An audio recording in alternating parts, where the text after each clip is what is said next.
So we're going to wait just a couple minutes while people are getting into the webinar, but soon we'll begin.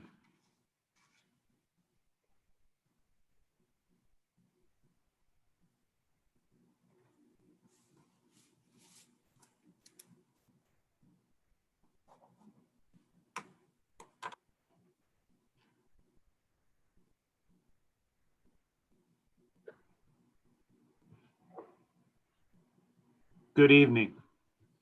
I'm Ward Holder. I'm the director of the honors program here at St. Anselm College. And it's my pleasure to introduce my colleague and friend, Professor Jennifer Lucas. She is professor of politics and serves as chair of the department at St. Anselm College. After her Bachelor of Arts in Poli-Sci from Providence College, she did her master's and doctoral work in government and politics at the University of Maryland. Professor Lucas is widely published in the broad field of American political science. She has published articles in an impressive array of journals that represent some of the most highly respected in the field, such as Politics and Gender, Feminist Media Studies, the Journal of National Black Nurses Association, Social Science Quarterly, Politics and Policy, and American Politics Research. She has been funded by a Whiting Foundation grant and the Gene D. Smith Research Center grant.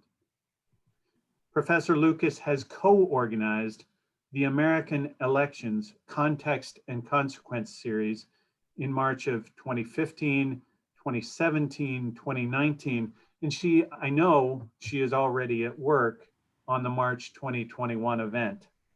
This has led to her co-editing with Tana Sisko and Chris Galdieri 5 different volumes: The Unforeseen Impacts of the 2018 US Midterms with Palgrave Pivot in 2020, The Role of Twitter in the 2016 US election with Palgrave in 2020, Conventional Wisdom, Parties, and Broken Barriers in the 2016 election with Roman and Littlefield in 2017, Races, Reforms, and Policy, Implications of the 2014 midterm elections by the University of Akron Press in 2017, and Political Communication and Strategy, Consequences of the 2014 midterm elections by the University of Akron Press, again in 2017.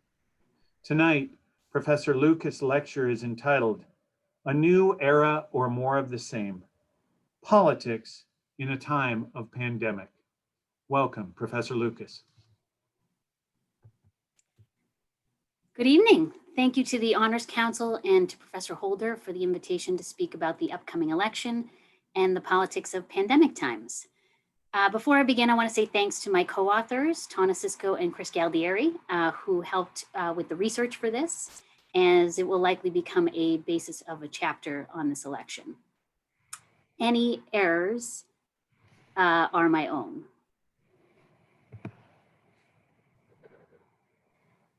The novel coronavirus pandemic hit the US in a variety of ways that are now just beginning to come to grips with. There have been major changes in the political world, and the political world was not spared. But what makes it unique in some ways is that politics is about our collective response. The political world is where we work out where we draw the line between social goods and individual freedoms and other important ideas. But it is also the place where the devil is really in the details.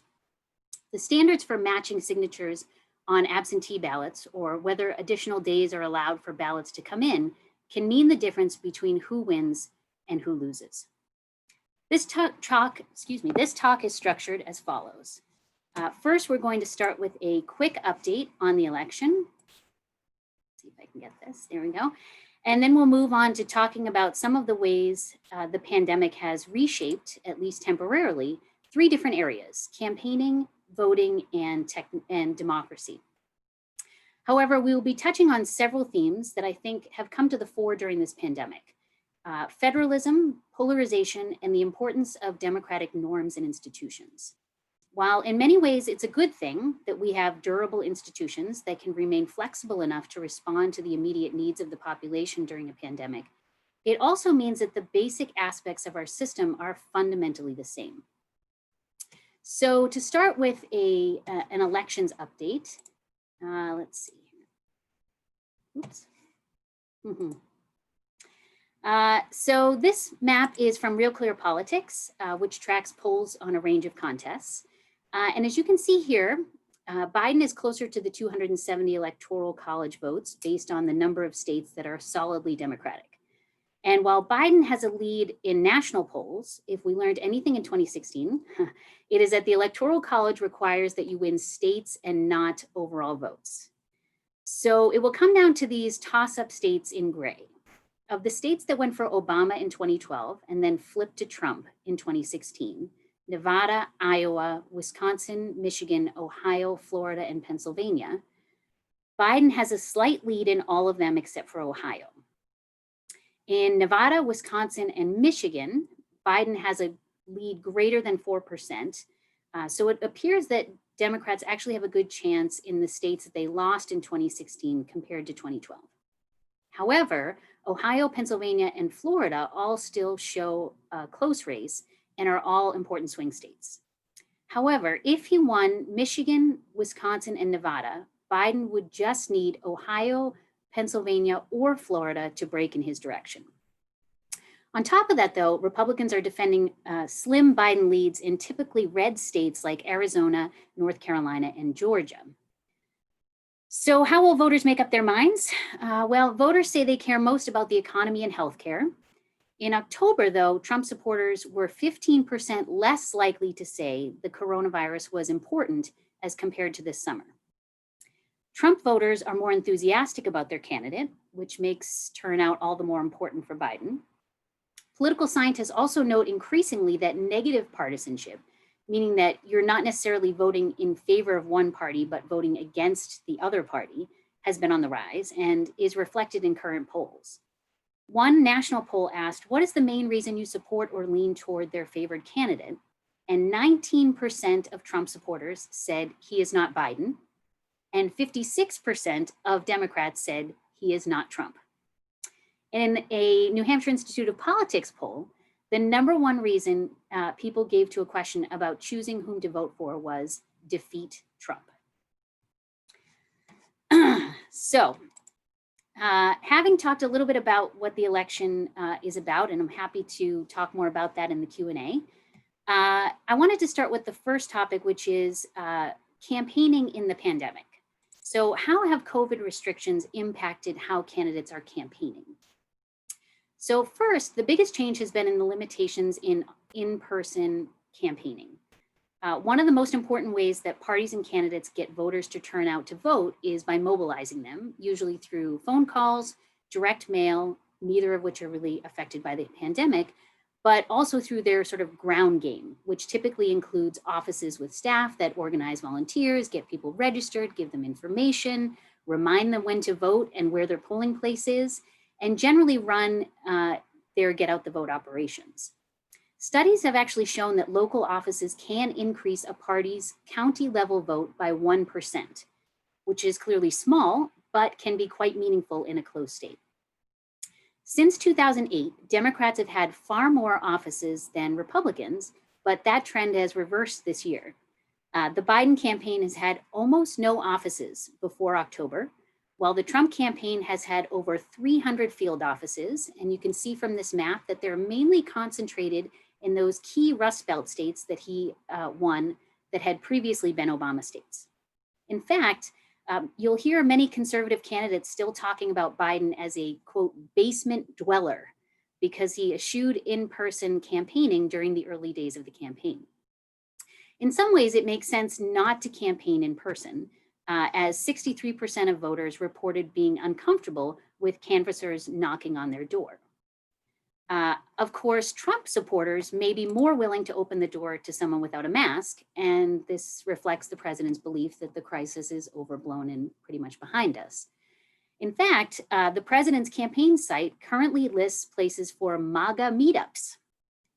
And while door knocking is traditionally seen as important, especially to get people to turn out, it costs significantly more than phone banks or social media.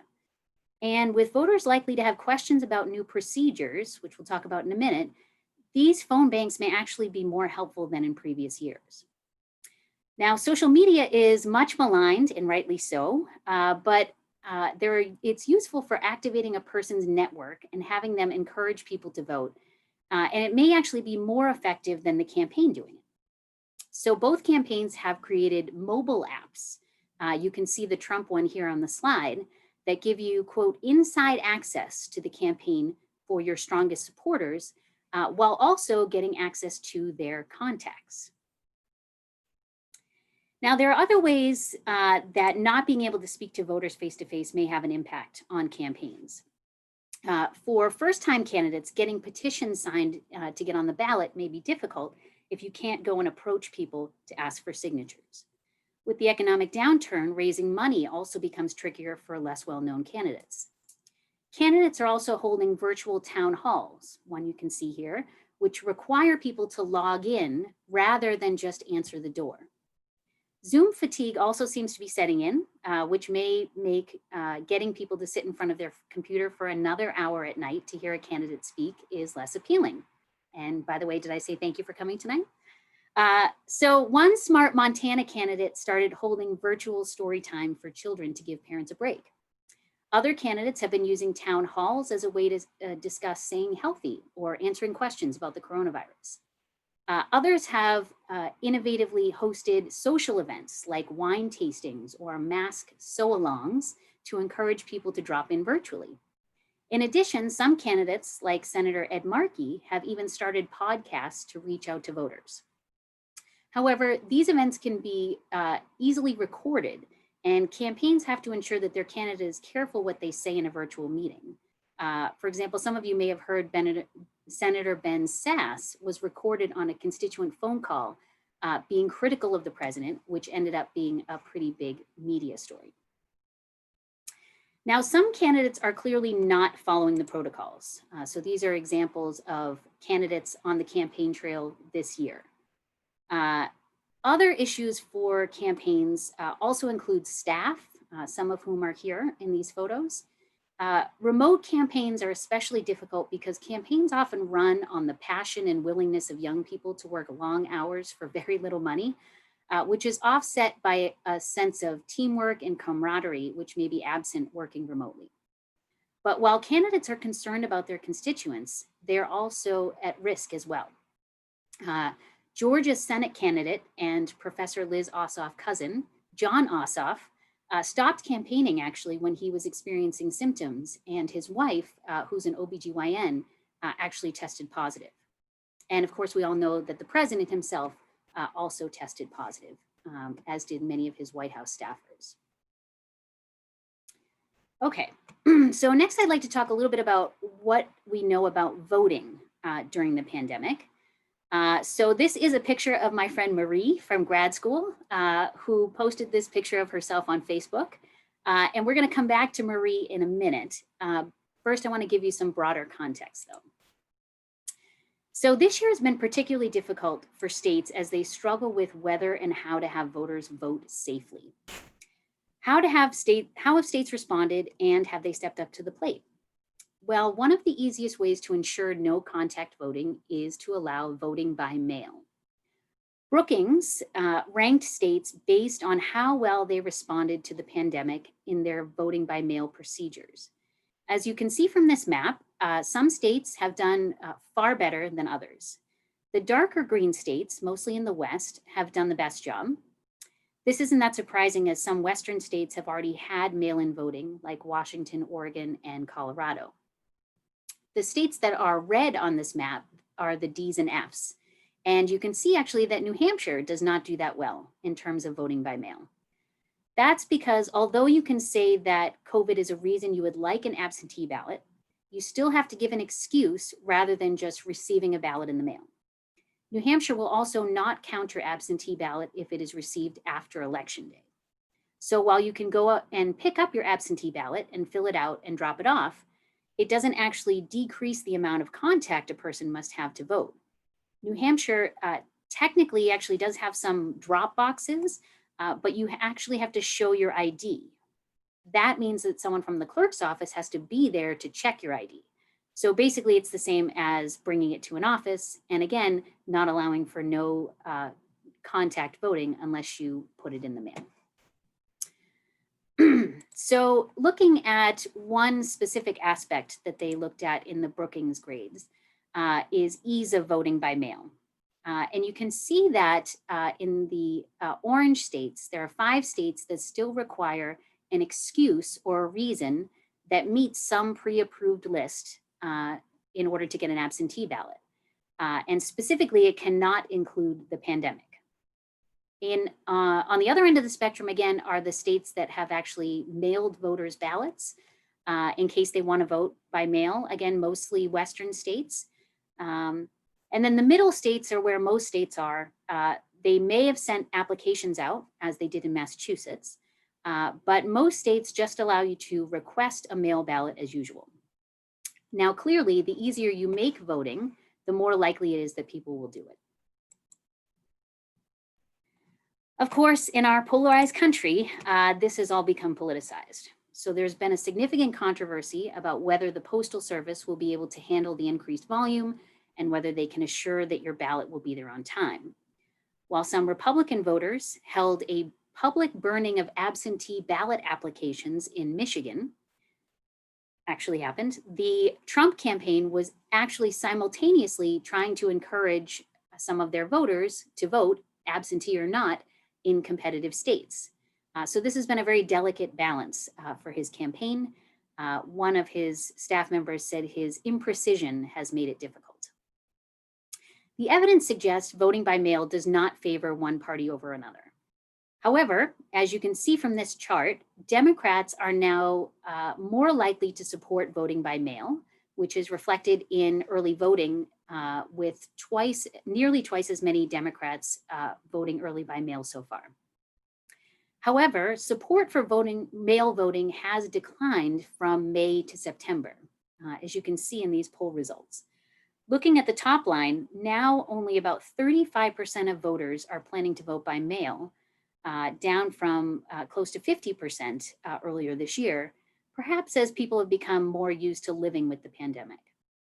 Similarly, a recent NHIOP poll showed that only 22% of New Hampshire voters were planning to vote by mail in November. So just to give you an example, let's go back to my friend Marie. As I said, she lives in Washington, D.C. And in D.C., voters automatically received a ballot in the mail, and they can drop that off in a ballot in a drop box via the mail or in person. You can see a picture of what the ballot looked like. And the reason for all of this was to make voting accessible for everyone during the pandemic. So Marie is proudly dropping off her ballot, and she could do so starting all the way back on October 5th. So Marie voted almost a month ago. When DC received her ballot, they checked to make sure she signed it, and that was it. In contrast, in South Carolina, let's say, though anyone can vote absentee this year, not only did voters not receive applications for ballots in the mail, but they have to have a witness to sign the return envelope, which is one of the 2 envelopes they must include. Without the correct envelope and witness signature, which the court said was allowable to prevent voter fraud, the ballot will be discarded. You can't just drop it in a drop box because the state claims that they increase voter fraud. Instead, the only alternative is to vote absentee in person, where you basically fill out the application and vote all at once. And another example, in Oklahoma, citizens voting by mail had to either have their ballots notarized, or once a court ruled that that was too restrictive, they could also include a photocopy of their identification. This means that you either needed a notary or a copy machine to vote by mail in Oklahoma.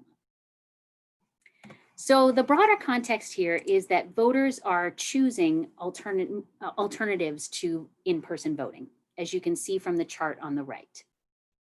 We assume that the numbers of people voting by mail will increase this year, as will early voting, because of the pandemic and because they have over the past few elections.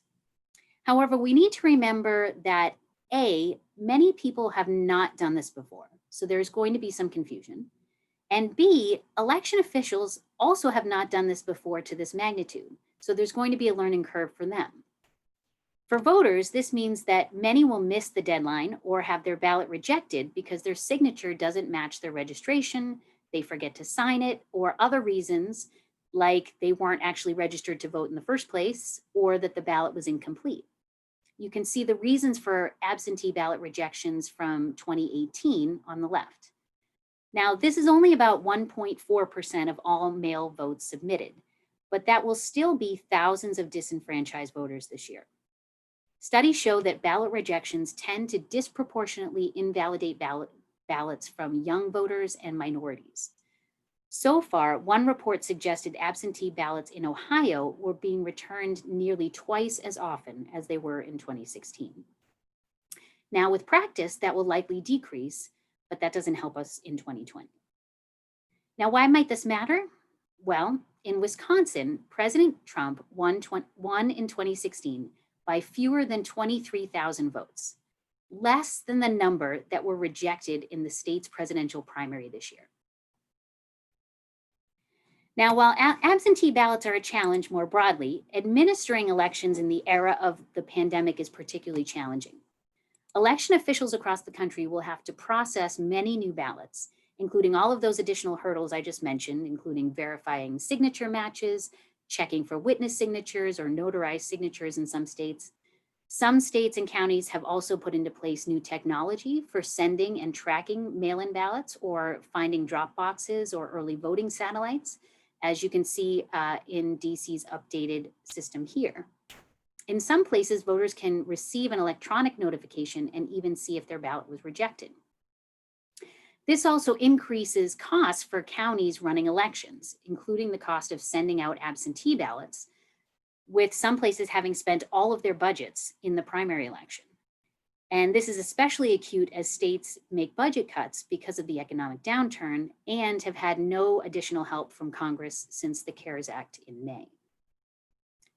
Now, election officials have been scrambling to get all of the equipment needed to make polling places safe as possible, including masks, gloves, single-use pens, which all, again, require higher budgets. Others, like election supervisor for Seminole County, Florida, Chris Anderson, actually went to Dollar Tree and bought Q-tips to be wrapped in aluminum foil when budgets wouldn't allow for disposable styluses for the iPads where people would sign in. One hope is that mail-in and early voting will take pressure off Election Day polling places, or as one election official called it, flattening the curve of voting. States have begun to innovate to try to make things easier for those voting in person. Voters in St. Louis County who face long lines at one of the fewer polling places will be able to change polling places if lines are too long and have a ballot printed for them at the new polling place. New places also had to replace old ones that wouldn't be sufficiently safe, including arenas, fairgrounds, or other large spaces. Some large spaces that often served as polling places may now be closed to voters in some places, like schools, senior centers, firehouses, or other community areas. Another overlooked aspect is poll workers. Now, I know that at my local polling place, there is usually not anyone volunteering who is under 60. You'll see kind of like in the picture here. So studies show that more than half of poll workers in 2018 were over 60. You can see from the chart. However, many of these poll workers will be dissuaded this year because of health risks.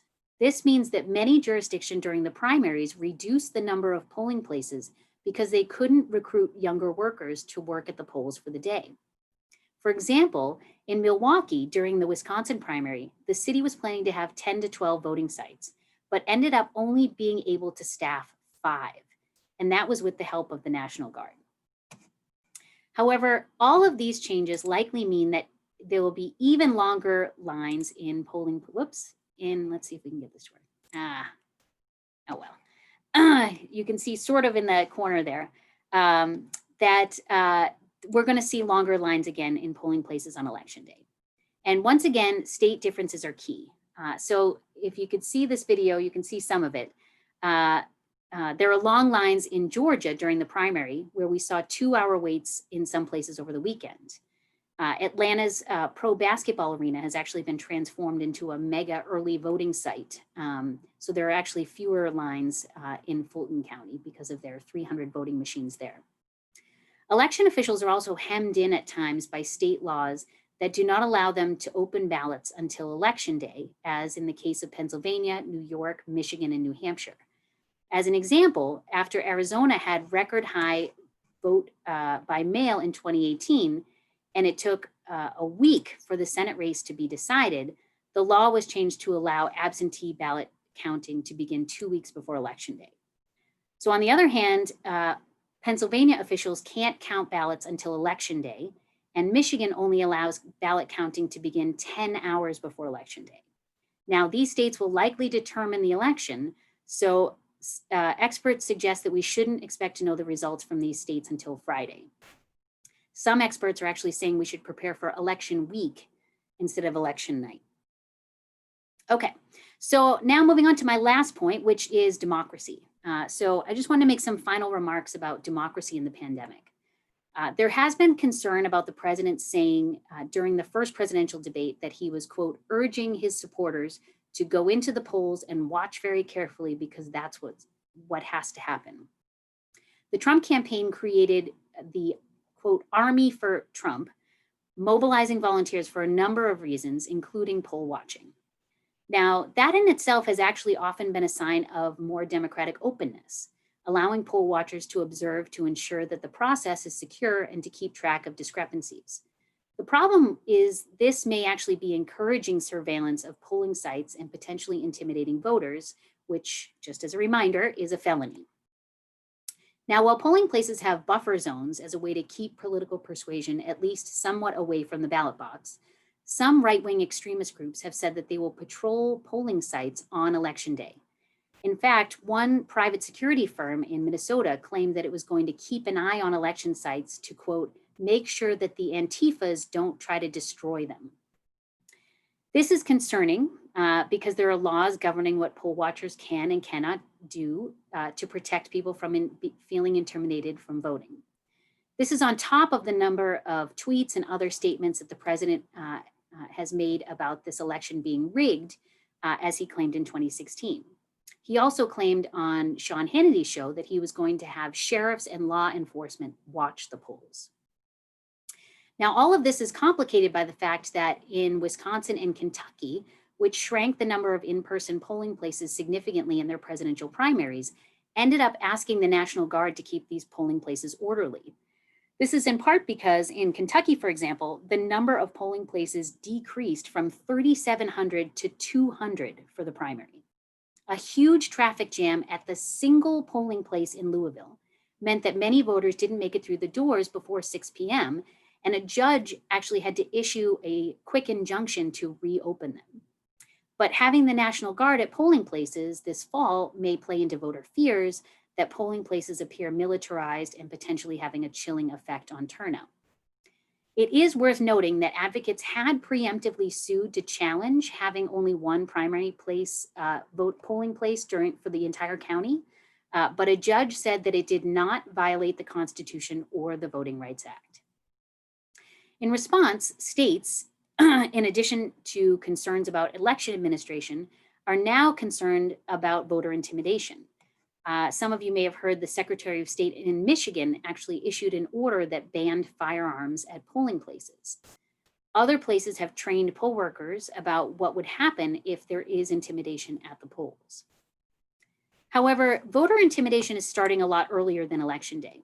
The 2020 election in some ways was the perfect storm of disinformation because, as I showed earlier, absentee ballots, lots of new poll workers, last-minute changes to the law and polling places means that voters actually need a lot more information than they did in previous elections. At the same time, foreign and domestic actors have reasons to discourage voters to turn out and have been putting out blatantly false information that could scare away people from voting. Common Cause has identified nearly 5,000 reported incidents of disinformation.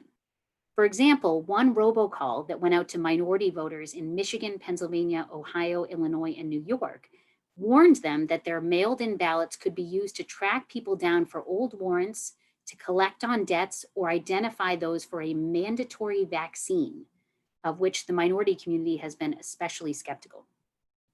The intelligence community recently claimed that Iran sent emails posing as the right-wing group, the Proud Boys, warning people of retaliation if they didn't vote for Trump. While secret ballots prevent people from knowing your vote, this might scare people into not turning up for fear of intimidation. It's important to remember that foreign actors don't actually have to get you to change your mind about the election. They just have to make you so disgusted, uncertain, or confused with the process that you don't bother to turn out at all. Perhaps even more concerning is the potential delegitimizing effect this could have. Before the election, making it so that voters don't want to participate, and after the election, people not feeling confident that the election's outcome is legitimate. Even learning that your mailed-in ballot was rejected after the election can be demoralizing. In addition, disinformation online told voters that their absentee ballot would be rejected if it had any marks on it, even if signatures or initials may be required in order for it to be valid. Another claimed that absentee ballot barcodes can be connected with your personal information. So many voters, especially in Texas, returned their ballots with the barcode blacked out, which meant that their vote would be rejected. With many actual changes to polling places this fall due to the pandemic, voters are likely to be inundated with unverified information just before Election Day.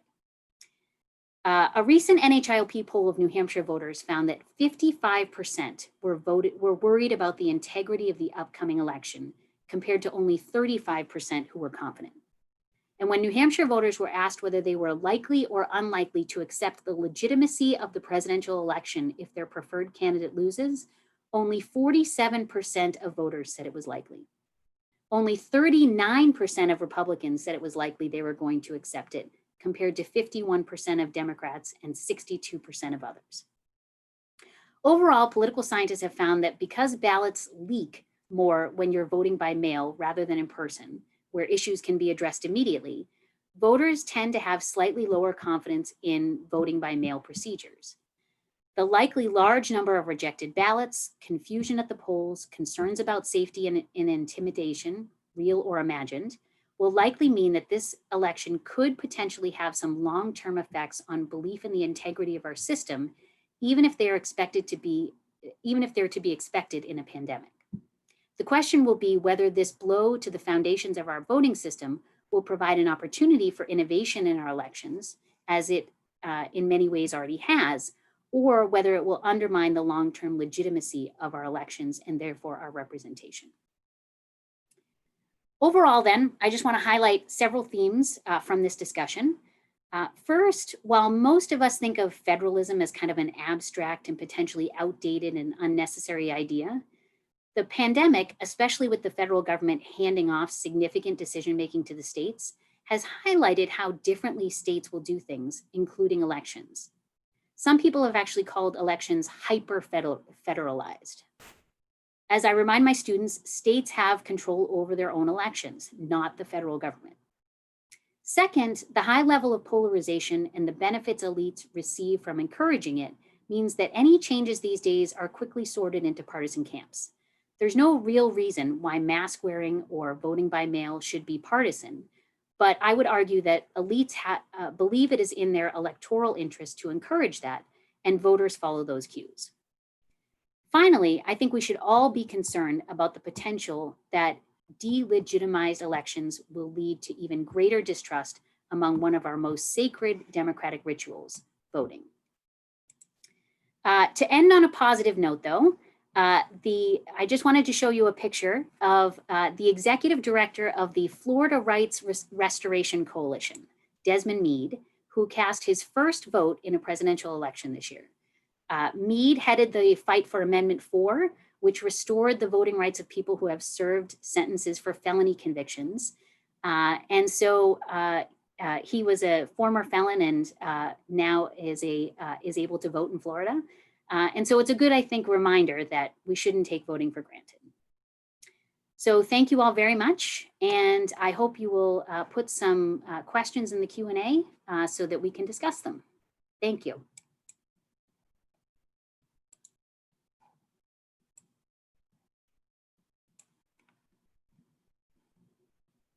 just while you're thinking of your questions, I just wanted to let you know that this is the last honors lecture of the semester.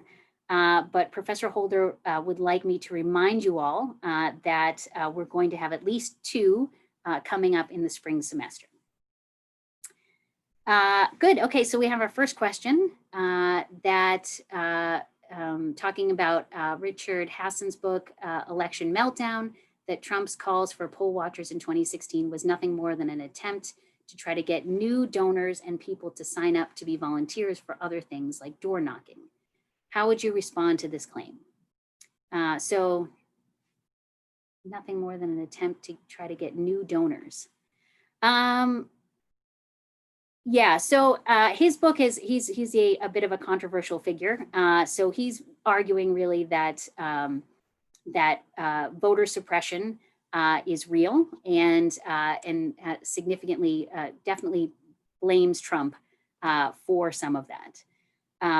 So I haven't read that. I've read some of his pieces, but not the book. So I didn't realize that he argues that Trump called for poll watchers in 2016, saying that they were just trying to get new donors and trying to get people to sign up. So it's possible. I mean, it's certainly, an elite, Trump certainly uses his bully pulpit in many ways, right, to try to get people to be passionate about him and his cause. So I think you can always read something more cynical into that.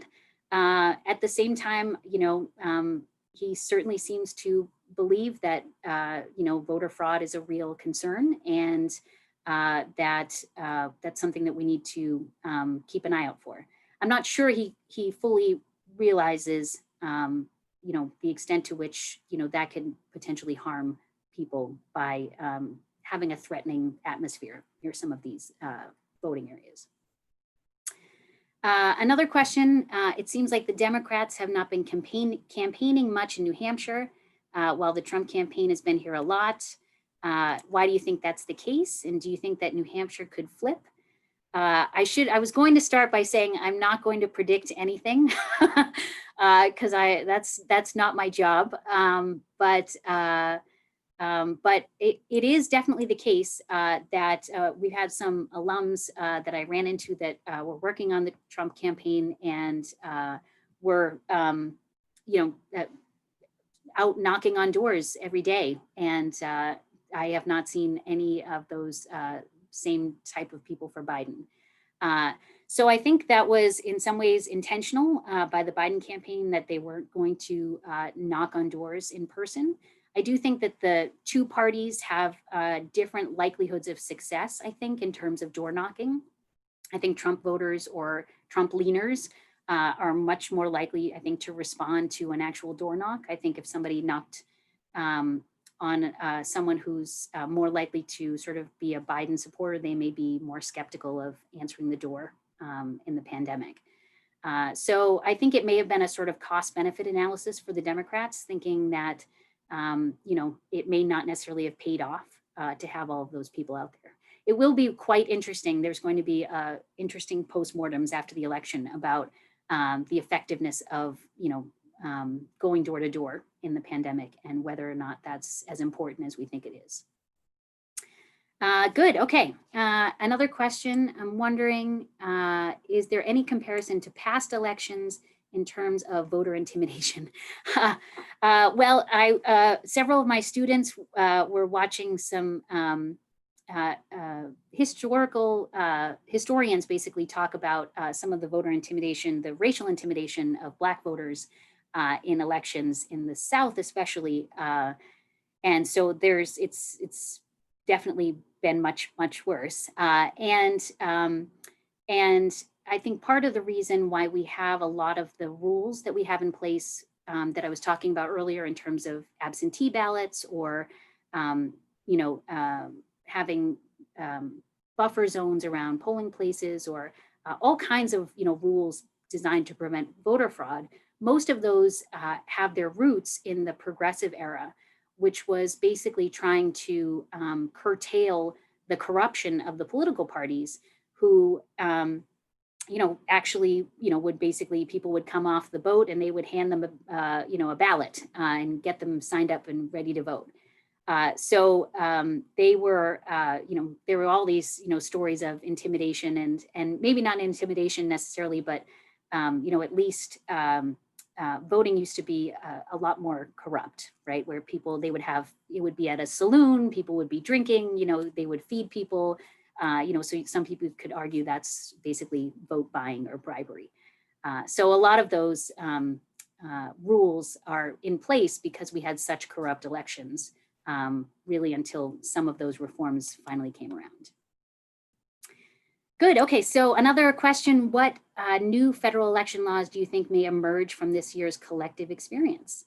That's a great question. And I think it'll be interesting to see, but my assumption is based on, for example, the Arizona case where they had a very close election a couple years ago, and then they changed their rules about when they could start counting ballots.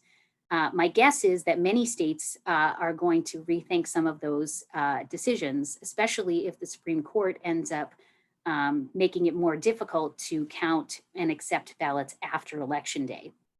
So I think that many states will now start thinking about maybe they want to make some of that easier and give greater flexibility to their election officials to be able to count some of those things ahead of time. Great. Okay, so next question. What are your thoughts on Antifa's threatening homes with Trump signs on their front lawns? Do you think that they would try to intimidate people at the polls? Yeah, I mean, so then the question really is how much of this intimidation is real versus how much of it is just, rumors on social media and things like that. In some ways, we'll really just have to see. My guess is just based on what happened in the primaries, there was very little actual intimidation or anything like that. It seems likely to me that we probably won't. Most people will not experience that. There may always be one or two small examples, but we really haven't, even though the threat has been there, we haven't really actually experienced any of this recently. Could mail-in voting be fraudulent, considering that some ballots were found in ditches or dumpsters? Well, the president has made the claim that some of these ballots have ended up in a ditch somewhere. There doesn't seem to be any actual evidence to support that. I will say, though, that there's just naturally going to be a bigger jump. There's going to be more, I think that the word I heard was leakage, right? There is always, if there's more steps between you and your ballot getting to an election official, there's always more chances for things to happen. There is zero evidence that there is massive amounts of voter fraud related to pretty much, absentee ballots or anything like that. So one analysis of the Heritage Foundation data on voter fraud showed that I think it was 1/6 millionth of a point of votes there's actual evidence that there was absentee voter fraud.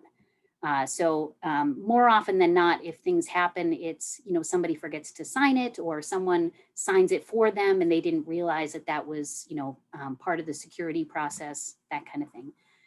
So there doesn't seem to be any evidence that there is widespread fraud related to absentee ballots. Another question, are there discernible patterns among the states that feature more or higher hurdles to absentee or mail-in voting? That's a really great question. Yeah, so social scientists are always looking for patterns among states.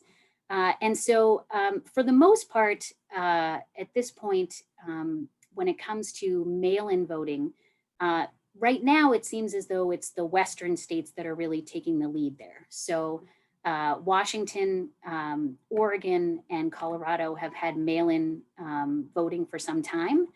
So they've been well practiced. And so they have all mail elections where basically everyone gets a ballot mailed to them and people mail it back in. That's how their elections go. Other Western states, Utah, Nevada, California, are doing much more aggressive mail balloting this time. And some counties have all mail balloting as well. So it seems as though the Western states are more open to election reforms like that for the most part. I don't actually know why that is. I haven't really read a really good explanation, although I'm sure that somebody could make a kind of political culture individualism of the Western kind of states or something like that. It might also be too that some of them have ballot initiatives that have started some of these processes moving. And those are found in more of those Western states than they are in the East. And so that might also be a place where some of these are coming from as well. Let's see, so another question. Will 2020's vote by mail lead to prevalent vote by mail for future elections, or is this a one-time thing? Yeah, that's a really good question. I wish I knew the answer to that one, if I could predict the future, but I do think that there is a lot of evidence that voters prefer what they've already done. And once they've done it, they get better at it. And so if you think about one of the reasons why young people don't vote, the argument is that they haven't developed the habit of voting, not to be too Aristotelian, but they've developed the habit of voting, and so they sort of get used to it.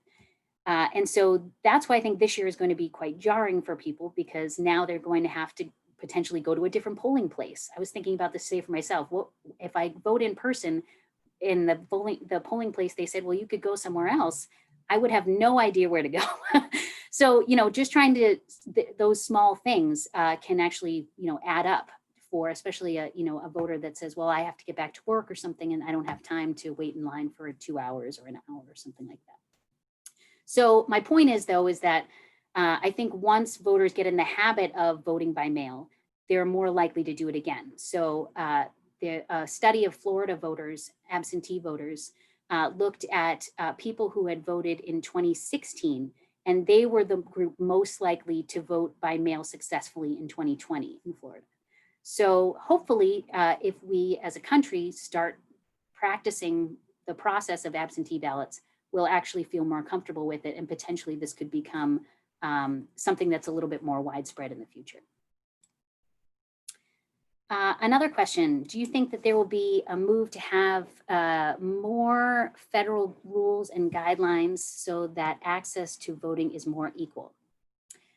That's a good question. Yeah, so I would guess probably not, although it will probably depend on who wins the election in some ways, and who wins the election in all of the states, because many of the states are making these decisions. I will say that there seems to be, now that we have a new justice on the Supreme Court who is conservative, the way the current breakdown is, some of the recent rulings have been sort of 4-4. And so now that she is part of the conservative wing, my guess is that some of those more progressive ideas could potentially be overturned by the court. So they may not look friendly on that over the next week or two, especially as we hear challenges after the election on some of these. So that probably doesn't bode well if you're looking for equity as a goal. Another question, if election laws are made by states regarding dates for counting mail-in ballots, et cetera, why would these cases go to the Supreme Court and not the state courts? That's a great question. And actually, Justice Roberts would agree with you. So basically his siding with the liberals in a recent Pennsylvania case was because he thought that the state court should weigh in on state decisions for the most part. And he felt as though the federal courts should not overturn what the state had done. Now, what had happened in the recent Wisconsin case was that it had gone through the federal courts. And so the federal courts had basically sided with an extension of a period, and then it had moved up from there and went to the Supreme Court. In that case, the conservatives were basically weighed in and said that they should have, that they shouldn't change the law, in other words. So basically, if it's a state court making a decision about a state decision, he thinks that the federal court should not overturn that. However, if it's a federal court trying to, in the case of Wisconsin, change what the state is doing, he doesn't think that the federal courts should be influencing what the states are doing. That makes sense. Okay, another question, a couple more, and then I'll let you all go. So voter turnout during midterms is always lower. 2018 had high levels of voter turnout. I had a whole slide on that, but I had to cut it. Is it safe to say that there will be record turnout this year? So again, I'm not an elections expert, so I'm not going to, I'll tell you what the experts are saying, which is that they do expect to see pretty high turnout this year. Michael McDonald, who's a PhD professor at the University of Florida, who runs an elections website that's quite reputable, says that he expects at least 65% turnout, which is 5% more than 2016, which was also quite high. And the 2018 midterms also had higher levels of turnout compared to the 2014 and the 2010 midterms. So it actually had higher turnout as well. And especially for young people and new voters. There were a number of new voters in 2018, more so than there were in 2014 or in 2010. Okay, one or two more. So if the election results are disputed, who will ultimately have the authority to decide it? Congress or the Supreme Court? My guess is, I don't know about the authority, that it depends on what the issue is per se. If it's an electoral college, like tie or something like that, Congress would technically have the ability to weigh in on that. But most likely, because it would be something that would need to be decided quickly, and Congress, that's not their thing these days, so would likely end up in the Supreme Court. So my guess is that it would end up like what happened in 2000, where basically it went to the Supreme Court and they had to decide whether to continue with the Florida recount, for example. Last couple, could the outpouring of of people voting early in person or by mail be a continuation of the racial justice protests from earlier this year? Yeah, so I think that, I think they're all connected. I don't know if one is causing the other per se, but I think that certainly the passions expressed by those at the protests, I think could translate into votes. I think more important for that is probably that many of the leaders of those protests have emphasized over and over and over again that voting is essential to furthering your, whatever cause you're trying to pursue. So protests are great and they're helpful, but in the end, having protests and voting is an essential way to actually have organized change and progress in the way that you want it to. In states such as New Jersey, the government is only allowing mail-in voting. Could universal mail-in voting decrease voter turnout in those states in this election? So I don't think that New Jersey only has mail-in voting. I could have to check that, but universal, so it's possible that, so previous studies have shown that mail-in voting basically increases turnout by a small amount.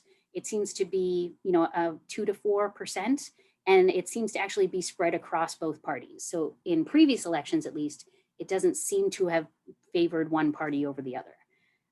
So it seems likely that it will likely increase voter turnout a little bit, but I wouldn't expect it to be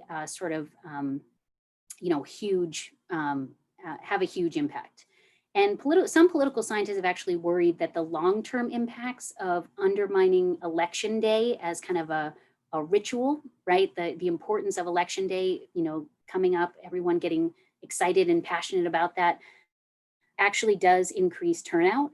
And so some people have argued that if you have all, mail-in universal voting, that eventually that you could have lower turnout in the long term. But the answer, the evidence on that is really quite mixed at this point.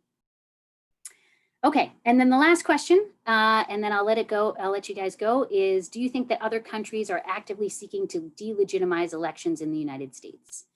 Well, according to the intelligence community, there does seem to be some evidence that other countries are trying to influence elections in the US, as they did in 2016, as the intelligence community argued they did in 2016.